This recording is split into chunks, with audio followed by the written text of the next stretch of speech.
Welcome to Make a Path Presents. I'm Ronnie Hayes, and today, I don't know why that was so serious.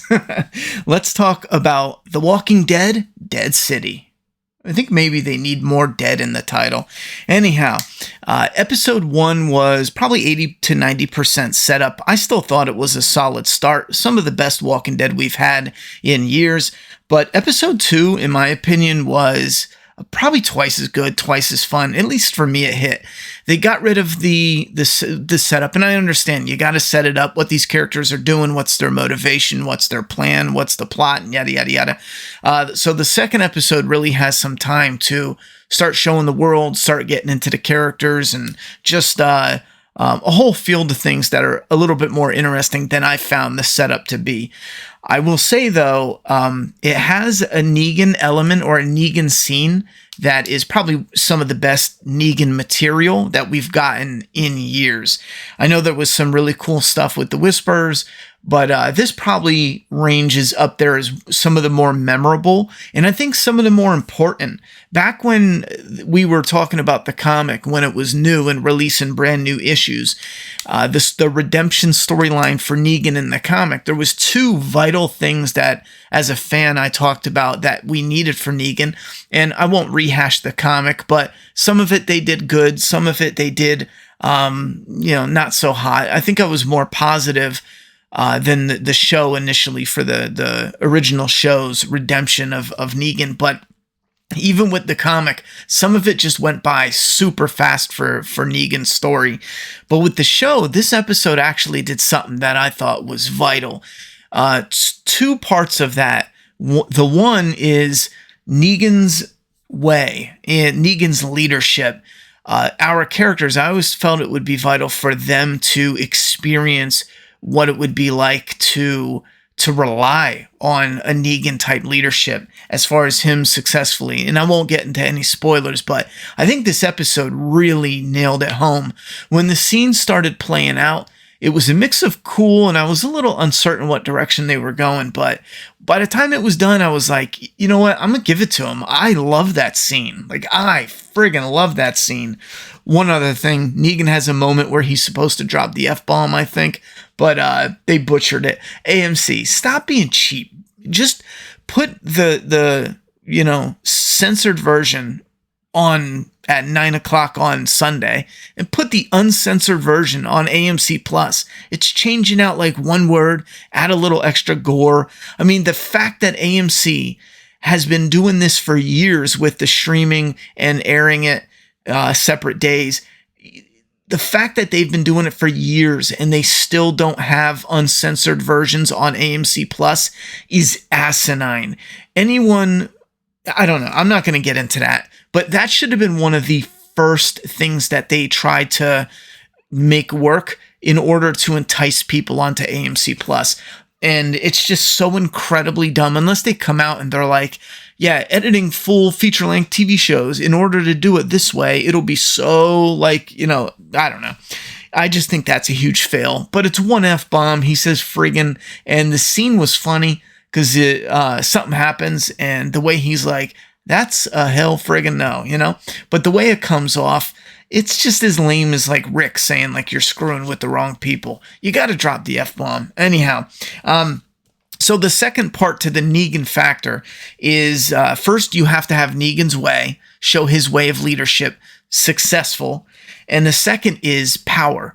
For a Negan redemption arc, Negan needs to regain his power back. So much so to a point where, back in the comic, it was, he would be equal or even overpower potentially Rick. And for this show, it would be Maggie because she's the next lead that's there. So Negan would have to actually retain some power, and how he uses that, decides not to do certain aspects of it. That would, I think, seal the deal for his redemption arc, because that goes to show he viewed survival in a certain lens, the old Negan, And then now new Negan still has that capabilities, but he can view survival and wield that power in a different way. That would really be the determination. It's easy to have nothing and be suicidal, and he's in a jail cell and he wants Maggie to kill him, and or it's easy to just have nothing, no backup, no crew, no artillery, no nothing, and played a redemption role. But giving him the power back and seeing that he doesn't slide back into the role of an evil dictator, I think that is important, or at least for me.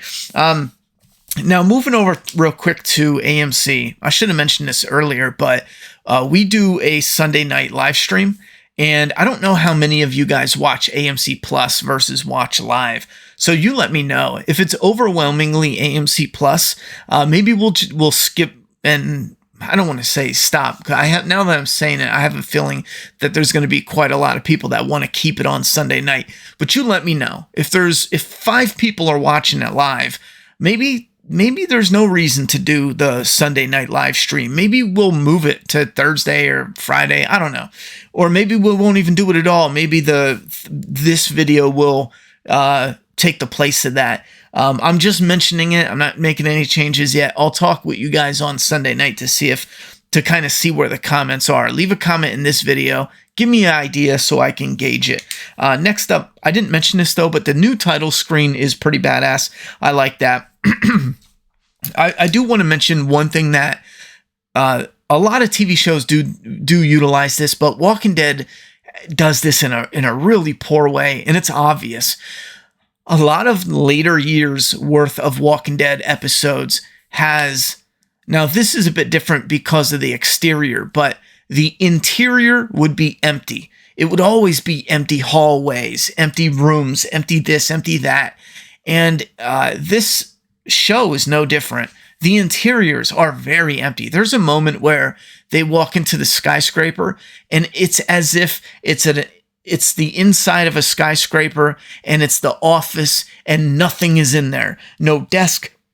And I'm talking the whole floor. It's not just like one little area. It's the whole floor. It's a completely bare, nothing even in there. Not even a scrap of paper. The Walking Dead does that far too much, where they'll take like empty rooms that are probably for rent, and they just film in it, throw a little dirt on the ground, and they're like, okay, but nothing's in those areas. It doesn't look lived in, like it doesn't look like the post-apocalyptic vibe that you should get. Now, this show is really relying on the atmosphere, and I know now what we're probably gonna get the majority. We were skeptical on how much atmosphere we would get for New York City, and we're getting pretty much what we thought. There's definitely cool visuals, I'll say, for the atmosphere, but a part of the bigger problem is you get empty interiors, and then you get the photo exteriors, which is, if you look at the atmosphere for this episode, for example, it's like a sitcom where you see like a photo, or it's usually a photo of the outside of the house, and it's like someone's house on the some executive producer's house as like a joke. It's the outside of just a random house, and then they cut to them filming inside, and it's a fake set.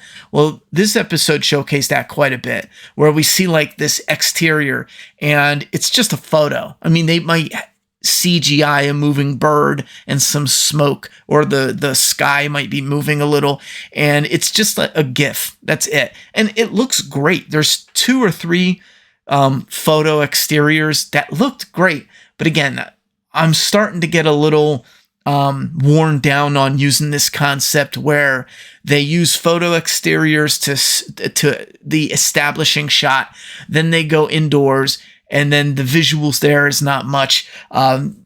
It's better than seeing the woods, but I do want to see a little more of the characters in that post-apocalyptic world, but we'll see. We have, 4 episodes left. We'll see if maybe they needed to just pull back from the budget a bit to showcase something awesome later on. Anyhow, Herschel was annoying in this episode. He was good in first episode, annoying in this one. He has only quick scenes, so we don't really know. He's 1-for-1 at this point.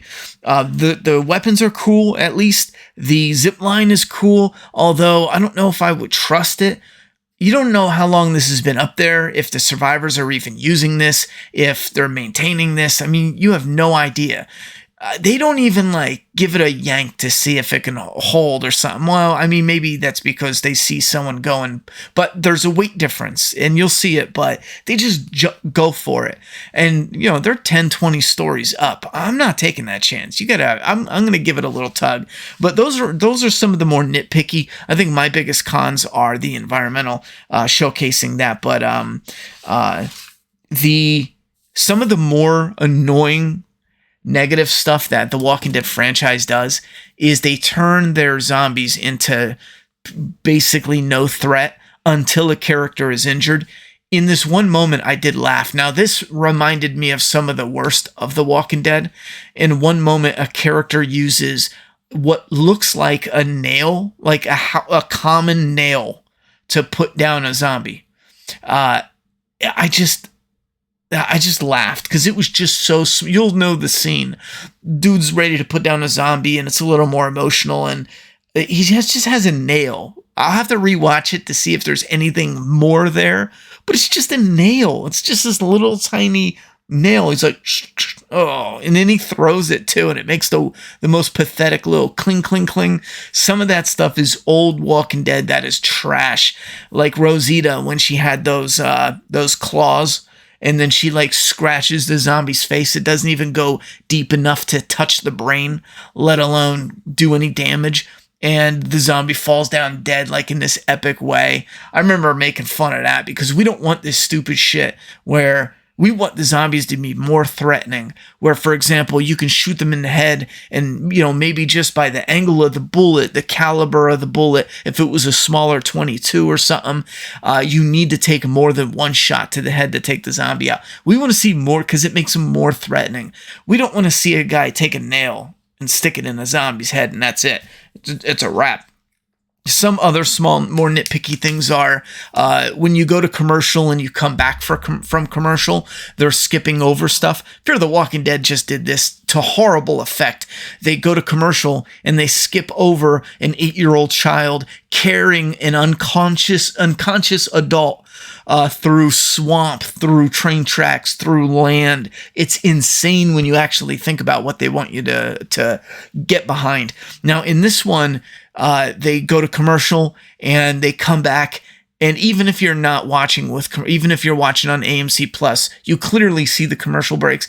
They go to commercial and they come back and a character has like stolen their protein bar, their peanut butter protein bar. And it's like, it takes you a second at first because they're like, oh my God, she's got my thing. It's like, wait, you really didn't show that? You really oh, that's right. Because showing it would be ridiculous watching them steal it in front of them and them stand still as the person that has the thief runs away. The thief that's not faster than them. Oh, I see. It would look ridiculous and stupid, so they hide it in a commercial. Again, if it's a nitpicky thing, but for me, I hated it. And it starts off this episode. I wish they would have done something different. And the second thing is a character is about to get eaten by a zombie. They go to commercial break. To give you an example, I'm not spoiling it, but you'll know what one I'm talking about when you see it. He's definitely going to get eaten by a zombie. He goes to commercial break. He's knocked out. And then when we get back from the commercial break, he's still knocked out. But now he's not where he was, and no one moved him because nobody else is around. Some of those elements, it's like, this is dumb. Small, thankfully. This one's still fun. I enjoyed it a lot more. I'm really pulling for Dead City. 2 episodes down. I liked 2 of them. If they can keep this roll going, this might be one of the first seasons of Walking Dead I actually buy on Blu-ray and rewatch once it's out. And probably the first since season 7? No, I did buy 7 because it had a cool steelbook, but I never rewatched it. But yeah, so probably since season 7, I'll buy it and rewatch it. I'm pulling, all they got to do is 4 more cool ass episodes, and we got a fantastic season of, or solid, good, great season of Dead City. Come back Sunday night where we're going to go over these finer points, and I'll describe and talk about the exact scenes and how they play out, the good and the bad. And then you guys can participate in some of the comments in the chat. So, also, there's a couple more topics I wanted to discuss, but I don't want to keep going on and on about Walking Dead stuff because there's some non-Walking Dead related things I wanted to discuss. One of them, Walking Dead related, though, was the fact that they were going to continue the main show with Negan and Maggie. I'll just bring this up because I know someone's going to ask. I feel like doing a different show is better. If they got rid of Daryl on a spinoff and Rick and Michonne and they left it up to Negan and Maggie, I don't think it's them wouldn't be able to carry the show. I think it's the brand, the power behind the brand for the main show would fall. For some reason, even though this is The Walking Dead, it's a different name. It has less of the cast. It's still The Walking Dead. Rick's show is still The Walking Dead. Daryl's show, it's still But the point, though, is it feels like there's this fresh reboot, this fresh new start. I mean, it is, but if you think about it, it's only fresh because we called it a 1 instead of finishing with 12, but it's the same shit. Whether you connect them or separate them, it's still The Walking Dead. There's no dramatic changes as far as like, I don't know, incorporating freaking dinosaurs. It's still The Walking Dead. Anyhow, I think that was the better, just because of the value, the strength of the brand. The Walking Dead main series was just getting, run into the ground. So when you start with Dead City, you have a fresh, clean slate to where people can say, well, The Walking Dead, not so hot.